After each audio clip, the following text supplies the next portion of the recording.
Hi all, welcome back to my YouTube channel. ನೀವು ನೋಡ್ತಾ ಇದ್ದೀರಾ Chaitra Chandangowda lifestyle vlog. ನಾನಿವತ್ತು ಇಡ್ಲಿಗೆ ಸಾಂಬಾರು ಮಾಡೋದನ್ನ ತೋರಿಸ್ಕೊಡ್ತಾ ಇದ್ದೀನಿ.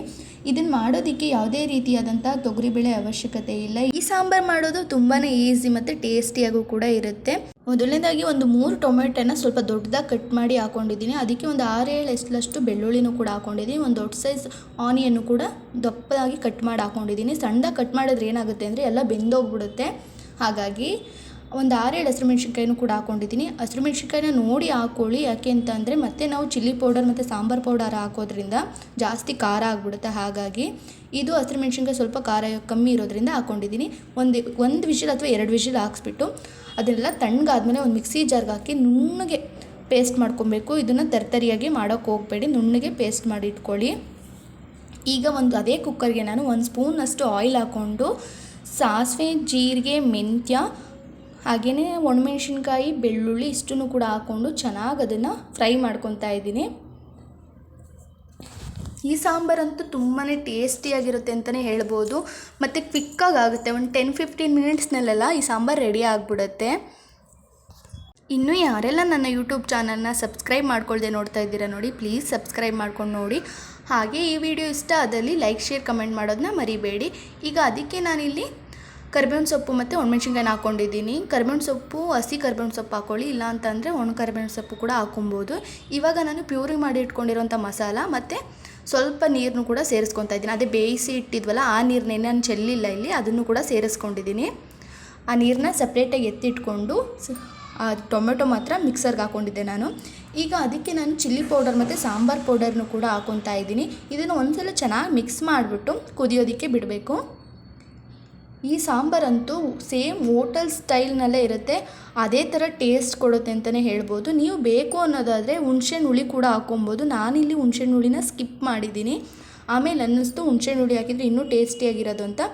ಬಟ್ ಇಷ್ಟೇ ಆಗುತ್ತೆ. ಹಾಗೆ ರುಚಿಗೆ ತಕ್ಕನಷ್ಟು ಉಪ್ಪು ಮತ್ತು ಸ್ವಲ್ಪ ಬೆಲ್ಲ ಕೂಡ ಹಾಕ್ಕೊಂಡಿದ್ದೀನಿ. ಬೆಲ್ಲ ನೀವು ಬೇಕಾದರೆ ಸ್ಕಿಪ್ ಕೂಡ ಮಾಡ್ಬೋದು, ನಿಮ್ಮ ರುಚಿಗೆ ಹೇಗೆ ಅನುಗುಣವಾಗಿ ಹಾಗೆ ಮಾಡ್ಕೊಳ್ಳಿ. ಈಗ ಇದು ಸಾಂಬಾರು ರೆಡಿ ಕೂಡ ಆಯಿತು. ಹಾಗೆ ಇವತ್ತು ಇಡ್ಲಿ ಸಾಂಬಾರಲ್ವ, ಹಾಗಾಗಿ ಮೆದು ವಡೆ ಕೂಡ ಪ್ರಿಪೇರ್ ಮಾಡ್ಕೊಡೋಣ ಅಂತೇಳಿ ಒಂದು 2 ಅವರ್ಸ್ ಮುಂಚೆ ನಾನಿಲ್ಲಿ ಒಂದು 1/4 kg ಉದ್ದಿನಬೇಳೆ ಕೂಡ ನೆನೆಸಿಟ್ಟಿದ್ದೆ. ಹಾಗೆ ಒಂದು 2 ಸ್ಪೂನಷ್ಟು ರೇಷನ್ ಅಕ್ಕಿ ಅಥವಾ ಸೊಸೈಟಿ ಅಕ್ಕಿ ಮತ್ತು ಸೋನಾ ಮಸೂರಿ ಅಕ್ಕಿ ಯಾವುದು ಬೇಕಾದರೂ ಕೂಡ ನೀವು ನೆನೆಸಿಡ್ಬೋದು. ಇದನ್ನೆಲ್ಲ ಚೆನ್ನಾಗಿ ಮಿಕ್ಸರ್ ಗ್ರೈಂಡ್ಗೆ ಹಾಕೊಂಬಿಟ್ಟು ನಾನು ಅದನ್ನು ಒಂಚೂರು ಸ್ವಲ್ಪ ಜಾಸ್ತಿ ಹಾಕ್ಕೊಳ್ಳೋಕೆ ಹೋಗಬೇಡಿ ನೀರನ್ನು. ಈ ಕನ್ಸಿಸ್ಟೆನ್ಸಿನಲ್ಲಿ ನುಣ್ಣಗೆ ಅದನ್ನು ರುಬ್ಕೊಬೇಕು. ನೀರು ಹಾಕಿದಷ್ಟು ಅದು ತೆಳ್ಳೆ ಆಗ್ಬಿಟ್ರೆ ಆಮೇಲೆ ಸರಿಯಾಗಿ ಬರೋದಿಲ್ಲ. ಅದಕ್ಕೆ ನಾನು ಸ್ವಲ್ಪ ರುಚಿಗೆ ತಕ್ಕನಷ್ಟು ಉಪ್ಪನ್ನು ಕೂಡ ಸೇರಿಸ್ಕೊಂಡು ಚೆನ್ನಾಗಿ ಮಿಕ್ಸ್ ಮಾಡಿಕೊಂಡು 2 ಸಲ ನಾನು ಸ್ವಲ್ಪನೇ ಗ್ರೈಂಡ್ ಮಾಡ್ಕೊಂಡಿದ್ದೀನಿ. ಒಂದೇ ಸಲ ಮಾಡೋದ್ರಿಂದ ಏನಾಗುತ್ತೆ ಅಂದರೆ ಮಿಕ್ಸರ್ ಜಾರ್ ಕೂಡ ಹಾಳಾಗೋ ಚಾನ್ಸಸ್ ಇರುತ್ತೆ. ಹಾಗೆ ಸ್ವಲ್ಪ ಕಾಯಿ ತುರಿ ಮತ್ತು ಜಜ್ಜಿಟ್ಕೊಂಡಿರುವಂತಹ ಮೆಣಸು, ಹಾಗೆ ಬೇಕಾದರೂ ಹಾಕ್ಕೊಬೋದು ಮೆಣಸನ್ನು. ಇಲ್ಲಿ ನಾನು ಜಜ್ಜಿ ಹಾಕ್ಕೊಂಡಿದ್ದೀನಿ. ಹಾಗೆ ಸ್ವಲ್ಪ ಕೊತ್ತಂಬರಿ ಸೊಪ್ಪು ಮತ್ತು ಸಣ್ಣದಾಗಿ ಕಟ್ ಮಾಡಿರುವಂಥ ಹಸಿರು ಮೆಣಸಿನ್ಕಾಯಿ ಮತ್ತು ಶುಂಠಿನೂ ಕೂಡ ಸಣ್ಣದಾಗಿ ಕಟ್ ಮಾಡಿ ಹಾಕ್ಕೊಂಡಿದ್ದೀನಿ. ಇದನ್ನು ನಾನು ಶುಂಠಿನ 1/4 ಇಂಚಿನಷ್ಟು ಹಾಕ್ಕೊಂಡಿದ್ದೀನಿ. ಹಸಿರು ಮೆಣ್ಸಿನ್ಕಾಯಿನ 1.5 ಹಸಿರು ಮೆಣ್ಸಿನ್ಕಾಯಿನ ಹಾಕ್ಕೊಂಡಿದ್ದೀನಿ. ನೋಡಿ ಹಾಕ್ಕೊಳ್ಳಿ, ಯಾಕೆಂದರೆ ಪೆಪ್ಪರ್ ಕೂಡ ನಾವು ಜಜ್ಜಿ ಹಾಕ್ಕೊಂಡಿರ್ತೀವಲ್ಲ, ಹಾಗಾಗಿ ಸ್ವಲ್ಪ ಖಾರ ಆಗುತ್ತೆ ಅಂತೇಳಿ. ಇದನ್ನು ಚೆನ್ನಾಗಿ ಅದನ್ನು ಮಿಕ್ಸ್ ಮಾಡ್ಕೊಬೇಕು. ಇದನ್ನು ಒಂದು 5 to 10 ಮಿನಿಟ್ಸ್ ಚೆನ್ನಾಗಿ ಮಿಕ್ಸ್ ಮಾಡ್ಕೊಂಡಾಗಲೇ ಅದು ಟೇಸ್ಟಿಯಾಗಿ ಮತ್ತು ಹದವಾಗಿ ಬರೋದು. ಈ ಥರ ನೀಟಾಗಿ ಅದನ್ನು ಮಿಕ್ಸ್ ಮಾಡ್ಕೊಳ್ಳಿ.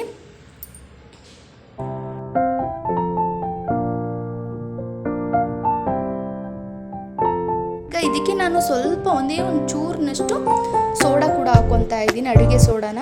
ನೀವು ಬೇಕಾದ್ರೆ ಸ್ಕಿಪ್ ಕೂಡ ಮಾಡ್ಬೋದು. ಇದನ್ನು ಕೂಡ ಸೇರಿಸ್ಕೊಂಡು ಚೆನ್ನಾಗಿ ಮಿಕ್ಸ್ ಮಾಡ್ಕೊತಾ ಇದ್ದೀನಿ.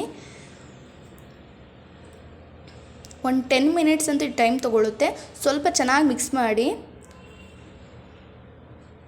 ಇದಕ್ಕೆ ನಾನು ಆನಿಯನ್ನು ಕೂಡ ಸೇರಿಸ್ಕೊಂಡಿದ್ದೀನಿ, ಸಣ್ಣದಾಗಿ ಕಟ್ ಮಾಡಿ. ನೀವು ಆನಿಯನ್ನ ಬೇಕಾದರೆ ಸ್ಕಿಪ್ ಕೂಡ ಮಾಡ್ಬೋದು, ಅದು ನಿಮ್ಮ ಚಾಯ್ಸು. ಆನಿಯನ್ ಬೇಕು ಅಂದರೆ ಹಾಕ್ಕೊಳ್ಳಿ, ಇಲ್ಲ ಅಂತಂದರೆ ಸ್ಕಿಪ್ ಮಾಡಿ. ಆನಿಯನ್ ಹಾಕೋದ್ರಿಂದ ಏನಾಗುತ್ತೆ ಅಂದರೆ ಅದು ಬೇಗ ತಕ್ಷಣಕ್ಕೆ ಮಾಡಬೇಕಾಗುತ್ತೆ, ಇಲ್ಲ ಅಂತಂದರೆ ಅದು ನೀರು ಬಿಟ್ಕೊಳ್ಳೋಂಥ ಚಾನ್ಸಸ್ ಇರುತ್ತೆ. ಹಾಗಾಗಿ ನೀರನ್ನು ಆದಷ್ಟು ಕಮ್ಮಿ ಹಾಕ್ಕೊಂಡು ಅದನ್ನು ಗ್ರೈಂಡ್ ಮಾಡ್ಕೊಳ್ಳಿ. ಒಂದು ಉದ್ದಿನ ವಡೆ ಬ್ಯಾಟರ್ ಯಾವ ಹದದಲ್ಲಿರಬೇಕು ಅನ್ನೋದನ್ನ ತೋರಿಸ್ತಾ ಇದ್ದೀನಿ ನೋಡಿ. ಒಂದು ಬೌಲ್ಗೆ ನೀರು ಹಾಕ್ಕೊಂಡು ಈ ಥರ ವಡೆ ಬ್ಯಾಟರ್ನ ಅದಕ್ಕೆ ಹಾಕಿದಾಗ ಅದು ತೇಲಬೇಕು. ಆವಾಗ ಅದು ಒಳ್ಳೆ ಕನ್ಸಿಸ್ಟೆನ್ಸಿನಲ್ಲಿ ಕರೆಕ್ಟ್ ಹದದಲ್ಲಿದೆ ಅಂತ. ವಡೆ ಬ್ಯಾಟರ್ನ ರೆಡಿ ಮಾಡೋಷ್ಟರಲ್ಲಿ ಆಯಿಲ್ನೂ ಕೂಡ ಕಾಯ್ಕಿಟ್ಟಿದೆ. ಆಯಿಲು ಕೂಡ ಚೆನ್ನಾಗಿ ಕಾದಿದೆ. ಇವಾಗ ಒಂದೊಂದೇ ವಡೆನ ಹಾಕ್ಕೊತಾ ಇದ್ದೀನಿ. ಈ ವಡೆ ಅನ್ನೋದು ನೀಟಾಗಿ ಬರುತ್ತೆ, ಅದಕ್ಕೆ ಮೆಥಡ್ ಗೊತ್ತಿರಬೇಕಷ್ಟೇ. ಒಂದೊಂದು ವಡೆಗೂ ನಾವು ಕೈನ ನೀರಲ್ಲಿ ಡಿಪ್ ಮಾಡಿ ಅದನ್ನು ಈ ಥರ ಸ್ವಲ್ಪನೇ ಹಾಕ್ಕೊಬೇಕು ನಿಧಾನವಾಗಿ.